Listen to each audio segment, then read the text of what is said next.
What's up mga kadibadib? Hello guys! Welcome back sa ating YouTube at TikTok channel.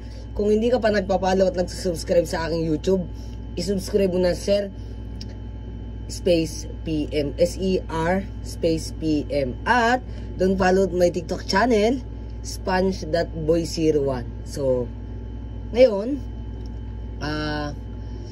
gusto ko lang ipakita sa inyo yung some of my SpongeBob toys collection na hindi ko na nagagamit kasi i-realize na ang isang bagay binibili mo hindi mo lang para i-collecta lang or itambak lang eh. Minsan kailangan mo rin gamitin. Kailan mo gagamitin kapag patay ka na? Diba? Ang mga tao ang hilig-hilig mag suot ng kanila o kanya-kanya nating mga maskara. Pero alam niyo ba na dapat hindi man tayo nagsusuot ng maskara eh. Hindi dapat natin pinipeke yung sarili natin.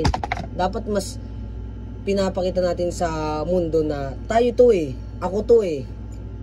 Ito ugali ko eh. No? Hindi dapat natin pinagtatakpan kung saan tayo lumaki, anong buhay yung meron tayo. Wala naman nakakaya. Doon nakakaya yung magnanakaw ka, yung kumakain ka nang kinukuha mo yung pera o nanggagaling sa pinaghirapan ng iba. Uy, andyan pala kayo. Pangalawa, wag natin kakalimutan na kahit matanda na tayo, may edad na tayo, yung mag-ugali pa rin tayo bata. Kasi, alam mo ang pagiging bata, wala namang pinipiling edad yan eh, di ba? Yun lang. Kasi napapansin ko ngayon, masyado tayo nagpapaka-stress sa mga bagay-bagay, sa trabaho, sa mga taong nakapaligid sa atin. Kailangan mabigay natin yung standard na gusto nila, yung sasabihin nila, kailangan makuha natin, kailangan laging ganito, laging ganito. Dapat hindi ganun. Learn to enjoy your life. Sabi nga sa isang quotation sa English, YOLO, you only live once. Isang beses ka lang mabubuhay, huwag ka magpaka-stress. Uy, hello guys! Pangatlo, masasabi ko lang, gawin mo lahat ng bagay na gusto mong gawin. Yung makakapagpasaya, yung hindi mo iisipin yung sasabihin ng ibang tao. Bakit ka mo? Kasi, unang-una, ikaw yung nagtatrabaho, ikaw yung nagpapakahirap para mabili mo yung mga bagay na meron ka na ngayon, di ba? Sabi nga sa Facebook ko, sabi ng mga Facebook friends ko, nakakatuwa lang daw kasi yung mga hindi nila kayang bilihin dati, nabibili na nila ngayon. So, that's life. Hindi mo kailangang magpa-apekto, hindi mo kailangang magpa-impress. Ang kailangan mo lang, magtrabaho ka, enjoy mo yung mga makakapagpasaya sa'yo, bili mo yung gusto mo, nang sa palagay mo naman,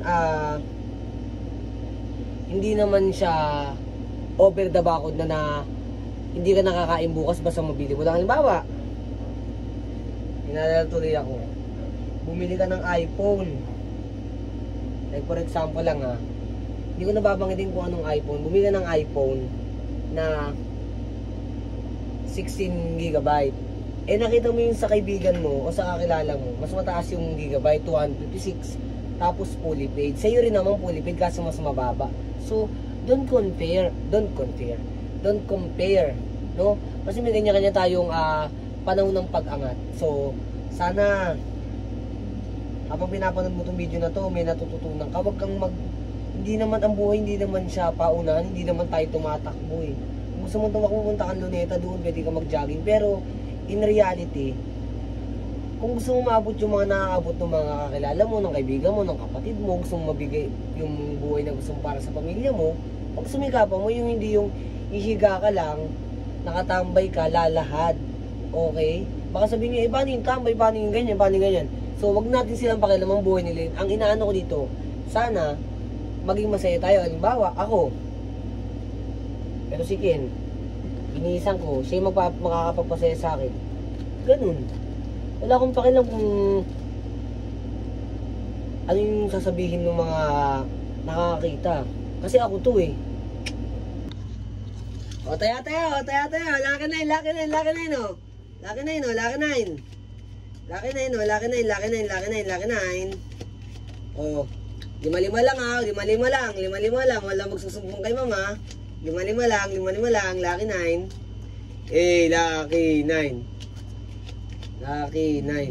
Lucky 9. So, yan pala kayo guys. Ang buhay natin parang isang sugal. Para tayo naglalaro ng Lucky 9. Diba? Marami nagsasabi na mga matatandang kakilala ko, nanay ko, tatay ko, mga kamag-anak namin, mga magulang ng mga estudyante ko na ang buhay natin parang sugal, no? Choice mo kung ano yung pipiliin mo. Sabi nga sa barahan na to, alas. Hindi malas sa alas. Nasa sayo kung paano mo papagandahin yung takbo ng buhay mo. Susugal at susugal ka. Okay? Sa paglalaro ng sugal, merong nananalo, merong natatalo. Pag natalo ka, pahinga. Tapos bangon ulit. Pag nanalo ka, pasalamat. Pagtibayin mo. Ganyan ang buhay. Maraming tuturong karanasan ng buhay sa atin na akala natin wala lang, pinabayaan na tayo, lahat na sinisisi natin kay Lods, pero isipin natin na ang buhay natin parang sugal. Siguro kaya na-invento yung salita o yung konsepto ng pagsusugal is para matutunan natin bilang individual na ano tayo para tayong barahang hinahagis sa sugal. Pwedeng ikaw yung magpapanalo dun sa naglalaro o kaya ikaw yung magpapatalo. Pero don't blame yourself, hindi mo kasalanan kung natalo ka. Magpasalamat ka kung panalo ka. Huwag lang sa sarili mo pati kay Lods. Kasi ano yan may kanya-kanya tayong timing. Hindi pwedeng sabihin na bakit siya nanalo, bakit ako talo. Siguro hindi yung pagkakataon para manalo sa sugal na yun. Uy! Andyan wala kayo. Ganda ng background ko, ganda rin t-shirt. Damit ko Ateneo no. So para sa mga batang 90s dyan na nakaabot ng Tetris, ng Game Boy, yan, yung PSP, yung Tamagotchi, yung mga ganun. Masasabi ko yung buhay natin, yung buhay ko, parang laro. Alam nyo, kahit na ganito ko, ito na yung edad ko, 25 na ako, nagtatrabaho ako, as a teacher, ini-enjoy ko lang, iniisip ko yung buhay ko parang laro lang Hindi ako masyadong nagsiseryoso. Dati, seryoso akong tao, pero sa paglipas ng panahon, hindi ko na masyadong siniseryoso na parang laro lang. Kasi, kahit gano'n ka kagaling, gano'n ka kaseryoso sa paglalaro, darating yung point na mawawala rin yung karakter. I mean, mamamatay din yung karakter mo. Mag-game over ka din.